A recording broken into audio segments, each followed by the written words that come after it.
સમાચારોમાં આગળ વાત કરીએ તો સુરત નાસીરનગર ડિમોલેશન મામલે હવે નવો વળાંક આવ્યો। વૈકલ્પિક જગ્યા છતાં સ્થાનિકોનો સ્થળાંતરનો ઇનકાર। જગ્યા ખાલી કરાવી બિલ્ડરોને સોંપશે તેવો દાવો કરવામાં આવ્યો।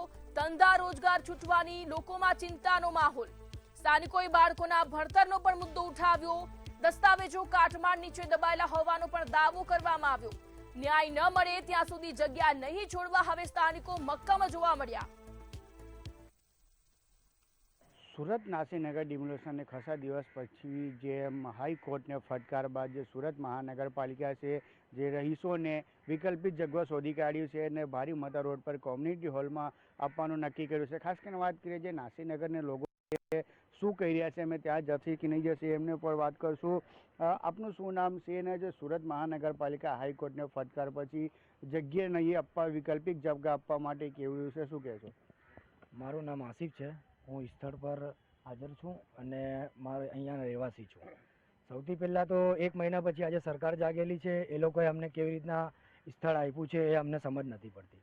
અને બીજી વાત કે 25 દિવસ સુધી તો અમે ટોયલેટની માંગ કરેલી, એ સરકાર ટોયલેટના અમે ફાંફા કરી દીધા। ટોયલેટ આપવા માટે અમને એ કરી દીધેલું હતું। હવે એક સાથે એકદમ અચાનક હાઈકોર્ટના હુકમ પછી આ લોકોએ સ્થળાંતર આપ્યું છે જે અહીંથી 1.25 કિલોમીટર 1.5 કિલોમીટર જેટલું દૂર છે। એ અમને યોગ્ય વિકલ્પ પસંદ નથી, કેમ કે અમારું બધું મલબામાં બધું સામાન દબાયેલું છે। આધાર કાર્ડ, બચ્ચાઓના ડોક્યુમેન્ટ્સ, સ્કૂલના રિઝલ્ટ, સર્ટિફિકેટ બધું અહીંયા દટાયેલું છે।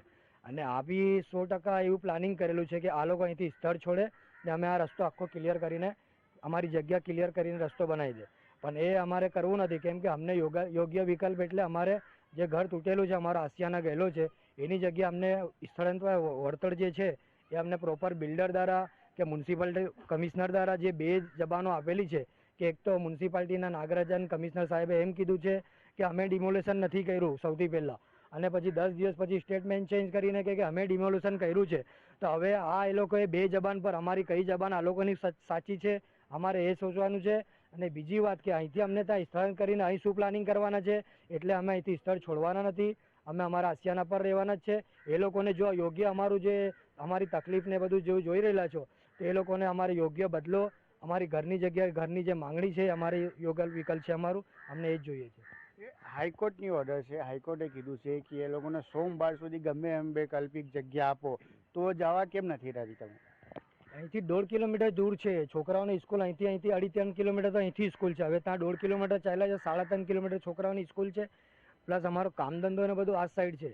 હવે હોલની અંદર જઈને અમારે શું કેવી રીતની ફેસિલિટી છે અમને કંઈ ખબર જ નથી ને અમારે ત્યાં જવું નથી બસ। વિજયભાઈ છે, એમનું આપનું શું નામ છે ને શું કે જે અહીંયાથી વૈકલ્પિક જગ્યા આપવા માટે સુરત મહાનગરપાલિકા કીધું છે, શું કરશો? અમે અહીંયાથી જવા નથી માંગતા, ત્યાં જઈને અમે શું કરશું? અમારો કામ ધંધો અહીંયા છે, છોકરાઓના સ્કૂલ મદ્રેસા બધું અહીંયા છે, તો અમને કઈ સુવિધા મળશે અમને ખબર નથી। તો અમે અહીંયા જ રહેવાના છે ને જ્યાં સુધી અમારું કંઈ નિકાલ નહીં થાય ત્યાંથી અમે અહીંયા હટવા નથી।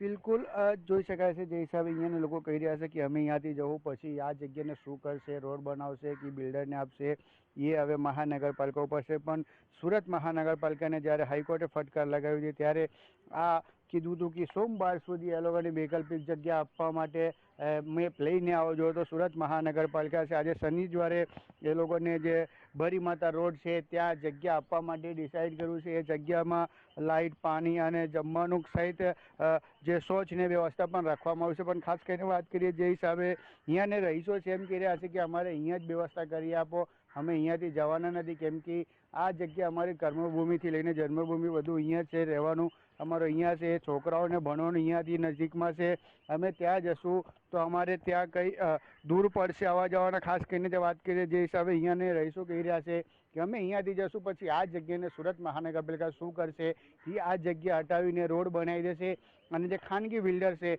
એને સોંપી દેશે, એવું પણ આરોપ લગાવી રહ્યા છે। કેમેરામેન શોએબ શેખ સાથે દીપક રામન, TVB ન્યૂઝ, સુરત।